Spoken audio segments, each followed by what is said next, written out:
Hi, my name is Jerry Wise, and I'm a relationship expert and the director of the Center for Self-Differentiation, and I provide individual, marital, and family coaching. And I'd like to talk about a subject and this video is entitled, Why Don't I Ever Feel Heard? So often many clients come and complain about not feeling heard. They don't feel heard by their spouse, they don't feel heard by their family, they don't feel heard by their boss, and this creates a real problem for them in their lives. And often if they don't feel heard in one place, they often don't feel heard in many places. It also causes great stress and conflict for couples as well. Feeling heard is about feeling acknowledged and feeling understood, feeling validated. Often we get into conflict where we don't feel heard because we're not agreed with. And certainly feeling heard is not the same thing as being agreed with. But the feeling heard problem is an enmeshment problem if it involves the equating it with being agreed with. So in terms of feeling heard, how is this supposed to work? A child expresses themselves with a want or a question or a need, etc., or feelings that they have. They're acknowledged and the issue is resolved. Maybe not to the child's satisfaction, but validated and understood. And this allows the child to either move on instantly or at least eventually, past the issue and past the feelings. For many of us in our relationships and in marital relationships, feeling heard, feeling validated, and feeling understood allows couples to resolve and move on. Now, often this pattern is not followed in dysfunctional families. So a child who grows up in a dysfunctional family has a totally different experience about feeling heard. For example, a child comes home from school and she's been bullied by other girls in her class. Her family is a dysfunctional alcoholic home. She comes in the door whimpering and feels very sad and hurt. Her mother greets her full of anxiety and stress from her alcoholic husband and all of his difficulties. She ignores her daughter's pain. The daughter goes to her mother in the kitchen to seek some comfort. Her mother pushes her away and says, I have too much to do, too much to worry about. I can't worry about your problems. The daughter says she was beat up at school. Her mother says she remembers her life when she was that age and her classmates, and tells her daughter, oh, you'll just get over it. And one day you'll know real problems, and then you'll have something to cry about. The daughter feels unheard, gets no empathy or validation. This family does not have emotional space for her feelings or her pain. There's too much drama, too much pain, too much hurt, too much stress in this family for silly things like bullying at school or helping a child feel heard. So, as this daughter grows up and she becomes an adult, the daughter tries many ways and in many avenues to feel heard, and often does not feel heard in her marriage, does not feel heard at work, does not feel heard by her friends. And so she will resort to a number of tactics to try to feel heard. Repeating herself, nagging, yelling, threatening, triangling with others, because if I can get more people on my side, then I'll be heard.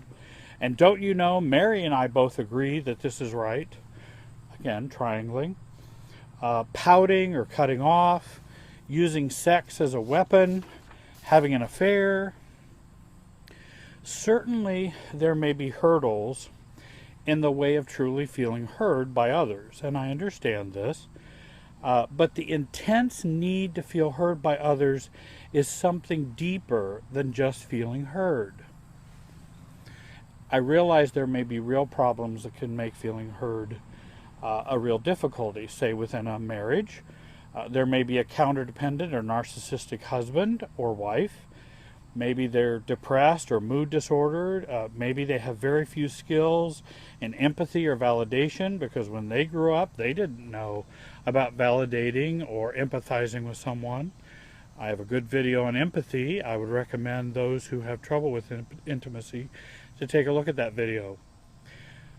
They may have too much anxiety and too many fears to really empathize to help someone feel heard. Or they may have very low intimacy skills or an ability to tolerate very much intimacy. And then this creates an environment in which people don't feel heard. Let me share some things with you that I've learned over the years about those of us who have not felt heard. And here are a number of things that I think might be of help to you. The person who does not feel heard is often having an experience they have felt most of their lives. It is not simply about the immediate interaction with another person. It may have the content of being about that, but actually the process is about, or what's going on, is about not feeling heard. And in fact, I've been with couples before and met with them and talked with them in which one individual was actually being heard, but could not feel heard because they never felt heard growing up in their family.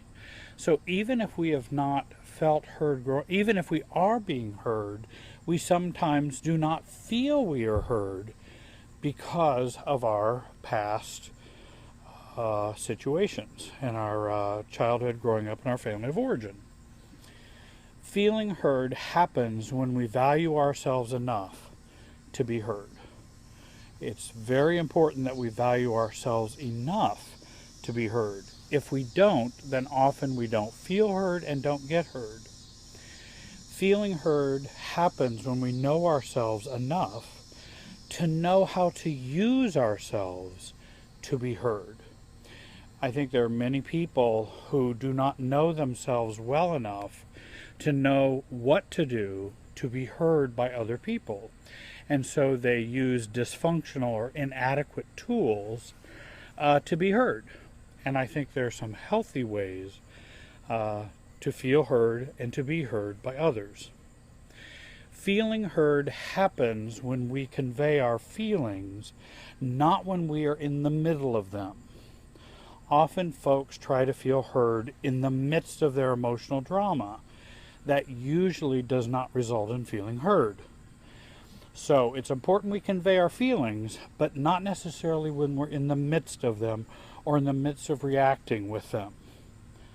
Feeling heard happens when feeling heard does not equal my whole sense of self or my personal existence. And often individuals who've grown up in very severe dysfunctional families equate feeling heard with being totally validated as a person. In other words, they so lack a sense of self that they feel if they can only get enough feeling heardness, then they will be a person validated, cared about. The enough valuing of myself, the self-love, the self-esteem that I need to have is very important work that I have to do. It doesn't happen by someone else simply just hearing me. I have to do that self-work first. Not feeling heard may say more about the relationship versus not being heard. And I think that's another important thing. If you're not feeling heard, what is that saying about the relationship? Maybe individuals don't have an ability or skill to accomplish that.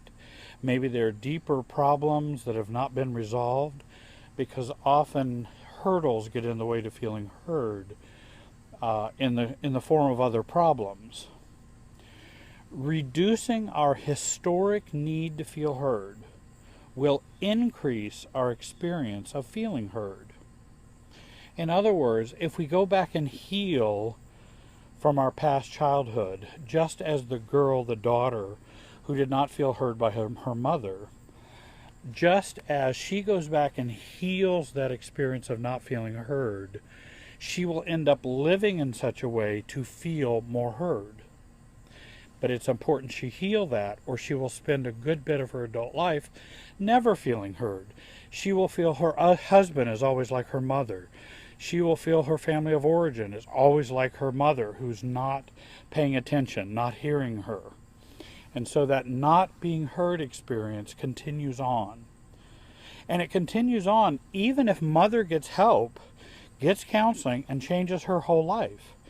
The issue remains in the daughter regardless of what the mother does. So it's not that the mother has to change to fix that. We have to change to fix and heal to fix our past. So what can I do to feel heard? I want to use Dr. Alice Chan's and Lisa Merlo Booth's listing. You can find them online, either one of them. And then I'd like to add several of my own. I don't want to focus too much on micro skills because I believe that looking at the bigger picture or the deeper roots of not feeling heard are more important than just learning skills. Skills can be important, but healing deeper inner wounds tends to resolve more feeling heard issues than just learning particular skills. But skills are not useless. Let me share a few that they mention. Speak less, act more. I think it's very important. We tend to do a lot more talking and a lot less acting. And I think acting speaks louder and speaks more intensely, and acting tends to come out of our own sense of self-health and self-confidence. Speaking often indicates a far less confidence in ourselves. Laser it, they say. Laser it, like a laser or laser gun. In other words, less is more. So don't say so much. Say it more concisely, quickly, and shortly. Stay grounded. In other words, they talk about no craziness. They have another point, keep it together and don't fall apart. And those 2 points, 3 and 4, are much like what I talk about. Don't try to feel heard when you're in the midst of your emotional drama and your midst of the emotions that you're having. Convey your emotions, but not in the midst of reacting to all of them. Take care of yourself first. And then fifthly, they say, be clear. If you have to think about what you need to say, but be clear when you communicate with other people. Then I have some others that I'd like to add. Reduce your need to be invisible and not heard. Many of us even have a need to be invisible and to be not heard. Because if we actually were heard or were not invisible, that would create an awful lot of anxiety for us. So we need to reduce our need to feel invisible. Stop repeating yourself and stop nagging. Usually nagging and repeating yourself doesn't do anything but cause the not feeling heard to increase even more, and it lessens the chances of being heard. Excuse me. Do the unexpected. If you want to feel heard, don't do what you've always done. Do something new. Do something counterintuitive. That's more likely to get attention. It's more likely to be noticed and be heard. Use the Imago Dialog, which I think is an excellent dialogue for couples, by Harville Hendricks, from the book Getting the Love You Want. The Imago Dialog is a very useful tool for couples to learn. Stand up for yourself. Many don't have the permission to simply stand up for themselves. Resolve making it about your family of origin hearing you. In other words, get your family of origin out of you. Resolve the issues regarding your family of origin first. You're more likely to be heard after those are resolved, because they will blind us. They will create pockets of blindness and pockets of not seeing some things that we need to see. I think feeling heard is a wonderful experience, As we increase our worthiness to feel heard and practicing self-differentiation through expressing our beliefs, our wants, our boundaries, and feelings without reactivity and without cutting off, this will help us experience more love and friendship and feeling heard. If you have trouble feeling heard, if you've never really felt heard, I hope you'll give me a call. You can write me an email too. I'll write you back. My contact information is on the screen. Please join our YouTube channel. Share this video with your social media. And I want to thank you today for watching, and have a great day.